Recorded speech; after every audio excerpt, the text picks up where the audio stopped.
is barreling across the Gulf of Mexico, headed for the Louisiana coast. But that does not mean we are out of the woods. We could be feeling the effects of Ida over the next 24 to 48 hours. Good morning, and thanks for choosing Fox 10 News on this Sunday morning. I'm Sarah Wall. Right now, Hurricane Ida intensifying, and you can count on Fox 10 News to keep you informed. We have special team coverage this morning. Meteorologist Michael White is in the STORMTracker Center. Gianni Navarro is on the causeway leading to Dauphin Island, and Ashlyn Irons is in Gulf Shore. So we're going to start first with Michael. And Michael, Ida has been strengthening over the last few hours. This is a major storm. It sure is, Sarah. This thing is an absolute monster as it works its way toward parts of Grand Isle, Louisiana, a Category 4 hurricane. The wind speeds are going to be up to about 150 miles per hour at landfall, and you can see that tight circulation center with the wind particle streams. Now, our winds locally will not get that high, but we're in that dreaded northeast quadrant, which means we have a significant risk of tornadoes, and we're already underneath the tornado watch until 7 o'clock tonight, but odds are that's going to be extended through the night and more than likely through the first part of Monday as well. Tornadoes will be a big hazard in addition to potential for flash flooding. We look at the watch warning map, and here's that tornado watch. You see it in yellow. It covers all of our counties except Clark, Monroe, and Conecuh County. Everyone else in the viewing area is included in the watch, on top of being underneath a flash flood watch and a tropical storm warning. We go to the radar, and you can see marine warnings are showing up offshore. As showers are moving from the south and east to the north and west, they have the potential to produce water spouts, and any of these showers and storms that move onshore, not only can they dump heavy amounts of rain and lightning and cause periods of flash flooding, but we can see tornado warnings going off. That's why you have to make sure you have a way today to get warnings. You know where your safe place is. You have your plan of action ready to go. As you look at the bigger picture, you can see the well-defined eye of Ida already on radar imagery as it's working toward Grand Isle, Louisiana. Now, our friends in New Orleans, they are going to be more than likely seeing the eye wall going right over them, which is going to be the worst part of Ida. So they're going to be getting the brunt of those 150 mile per hour winds for several hours today as Ida continues tracking to the north and west. The maximum sustained winds are at 150. Now, Ida's moving northwest at 15, so Ida's still moving fast, but when she makes landfall, she's expected to slow down before eventually taking that hook and moving off to the north and the east. Here's a look at the latest track from the Hurricane Center office in Miami. 160 would make a Category 5 hurricane. So Ida's projected to make landfall at 155, very close to that. This could end up hitting Category 5 strength before landfall this afternoon, weakening back to a Category 1 late tonight, and then back to a tropical storm by midday tomorrow. And then you can see not only then it goes straight north, and then eventually once it passes the state border of Arkansas, then it starts hooking to the north and east as a depression. And even though it's not coming directly for us, look at how long we're going to be east of the center, which means we're going to get nothing but nonstop onshore flow. The potential for flooding, isolated tornadoes going to be with us for quite a while. But landfall is projected right around Grand Isle, Louisiana, leaving New Orleans right near the eye wall. And then the eye is projected to cross near Baton Rouge later tonight, weakening back to a Category 1 hurricane. Storm surge, another big issue. Storm surge could be up to about 12 to 16 feet near Grand Isle, Louisiana. About 5 to 8 feet right around Lake Pontchartrain. Bay St. Louis and Ocean Springs, Mississippi, about 6 to 9 feet. What about the Mobile Bay? 3 to 5 foot storm surge expected, and 1 to 3 foot storm surge right around Pensacola and the Escambia Bay. On the Fox 10 Futurecast, shower and storm coverage will only escalate the later into the day we go. More rain coverage, more risk of flooding, more risk of possible tornadoes. Will there be intermittent breaks in the rain in your individual location? Yes, but then much more will be on the way, and we could see even more than that coming in on Monday. We're going to talk a lot more about it still to come as we continue to track Ida right here on Fox 10. Sarah?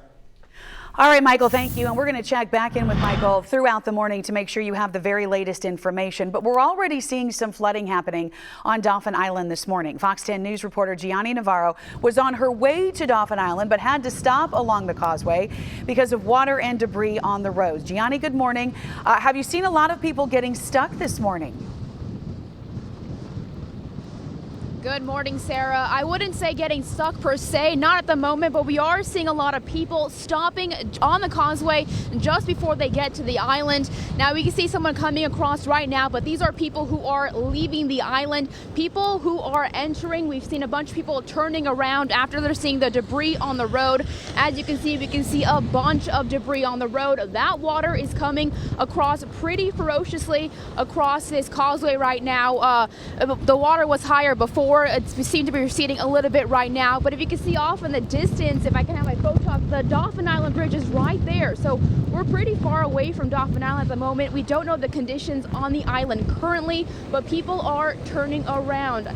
Robert, if you point over here, you can see this car right here is turning around after seeing what is in front of him this way. We've seen a bunch of trucks turn around, so at the moment, no one getting stuck yet, but a lot of people turning around after they're seeing these conditions. Of course, you can see very gusty winds. That water, already see some flooding happening right now, Sarah. So, of course, we try to get to Dauphin Island. Right now, it's not safe for our crew to get there, but if we can, we'll definitely get there and see how the conditions are currently. We see this car passing me right now. He might make his trek across this causeway right now. But again, like I said, many people are turning around. But again, a lot of people have been evacuated from the island. Those trying to leave may run into some problems, like I've just said. For those riding out the storm, many have emergency bags just in case Ida hits the island harder than expected. Things to pack include our batteries, flashlights, medications, first aid kits, water bottles, and rain gear. Now, people spent most of yesterday securing their homes, putting away patio furniture and trash cans so they won't be swept away by this wind that you're currently hearing right now or the water that you're seeing. Now, flooding is the biggest concern on the island, especially on the west end. Now, Dauphin Island's Mayor Jeff Collier urging everyone to stay aware of this weather. Right now, we just need to play it smart, monitor the changing conditions, watch the path and the trajectory of the storm, and make sure we go ahead and take this time we have now to get prepared for what's coming. Sandbags are still available at the Public Works Department if needed, and it does look like it might be needed right now. Again, we don't know the conditions on Dauphin Island. If we can get there, we will. Reporting live from the causeway leading up to Dauphin Island, Gianni Navarro for Fox 10 News. All right, Gianni, thank you very much. Y'all be careful out there. BATRE also seeing some flooding as well. Take a look. The city tweeting several roads are already covered by water. Adams Street is not passable. Little River Road between Road Knockers and C School is impassable. Simonson Street past Julius requires a truck to pass. Also, southern Mobile County, not the only place flooding is already happening. Part of the causeway is also flooding near exit 30 on I-10. So be cautious and expect some delays if you are traveling that way. Fox 10 News is committed to making sure you know what to do if you have to be out on the wet roads. First things first, eliminate distractions when you're driving. Concentrate on controlling your vehicle. Driving through water, not the same as driving on dry roads.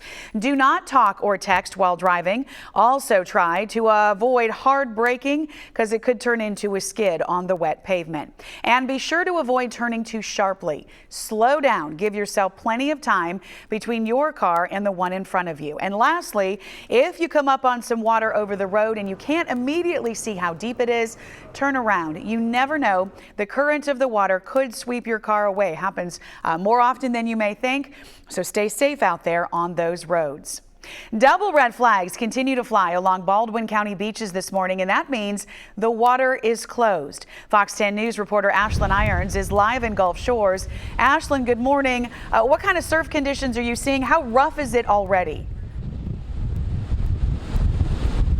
Well, Sarah, it's very rough. No one trying to get in the water, but a lot of people out and about taking pictures, though. And you can see the wind is the main thing that we are dealing with as of right now. And that sand is just absolutely blowing all across the beach, definitely beating people down. And the water is definitely coming closer and closer. They've already actually taken up all of those chairs, all of the actual volleyball tournament that was happening here. They've taken down those courts as well as taking down the lifeguard stands because the water is already making its way so far up the beach, but those double red flags are flying and sand just shooting down the pavement here. But of course, we'll continue to bring you guys updates throughout the course of the morning, but definitely very, very rough out here, and those winds definitely being felt across southern Baldwin County. But we'll have a little bit more coming up later. But for now, back to you. All right, Ashlyn, thank you very much. Alabama Governor Kay Ivey issuing a state of emergency for our coastal and western counties as Hurricane Ida closes in. The governor says, quote, as Hurricane Ida's trek continues in the direction of Louisiana, we still expect the possibility of flooding and even spin-off tornadoes in portions of Alabama. With a storm like this, we always want to hope for the best, but prepare for the worst, which is why I have preemptively declared a state of emergency for our coastal and western counties. We will continue keeping an eye on the evolving system. I urge Alabamians and our visitors to stay weather aware. If you are evacuating for Hurricane Ida, you need a safe place to be. A shelter is opening at Theodore High School. It's actually going to open at 8 this morning, so in about 50 minutes. It's a general population and medical needs shelter. The Mobile County Health Department will be on site as well. COVID-19 protocols will apply, so if you're currently quarantining for the virus, you must tell them immediately when you get there. Masks, social distancing, and pre-entry screenings are required. Hurricane Ida causing many schools to close tomorrow. Both Mobile and Baldwin County public schools are closed. Catholic schools, Saraland, Satsuma, and Chickasaw City schools, and Clark and Washington County schools are all closed. Bishop State, Coastal Alabama, and the University of Mobile canceling all classes tomorrow. The University of South Alabama canceled in-person classes tomorrow. Also, many private schools and daycares have also closed, and we have a full list of all of the closures for you on our website, fox10tv.com. So if you don't see your school on the screen, you can absolutely check our website to see if it's there.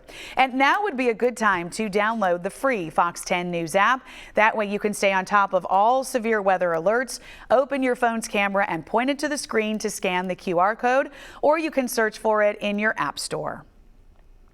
Today marks 16 years since Hurricane Katrina slammed into the Gulf Coast. The anniversary comes as we're watching another major storm, Ida, set to make landfall on the very same day in the same place. On August 29, 2005, Katrina made landfall near Grand Isle, Louisiana. The Category 3 storm caused severe flooding to a number of cities, including New Orleans, which suffered catastrophic damage when the levees failed. Thousands of storm evacuees were forced to shelter inside the Superdome. More than 1,800 fatalities were attributed to Katrina across the Gulf region. Financial damage from Katrina was estimated at $125 billion. And right now, folks in Louisiana preparing for what they expect to be another devastating storm. Highways have been bumper to bumper as people evacuate for a safe place to go. In New Orleans, businesses are boarded up. They're bracing for the worst. Shoppers have been scrambling to stock up on supplies. Louisiana Governor John Bel Edwards encouraging folks that while it may be Katrina's anniversary, Ida is a different storm and New Orleans is better prepared. But I also want you to know that we're not the same state that we were 16 years ago. We have a hurricane risk reduction system in place because of the generosity of the people of the United States of America that we didn't have before. President Biden has already pre-approved a federal emergency declaration for Louisiana. Hundreds of FEMA personnel are there, pre-positioning food, water, and generators throughout the area.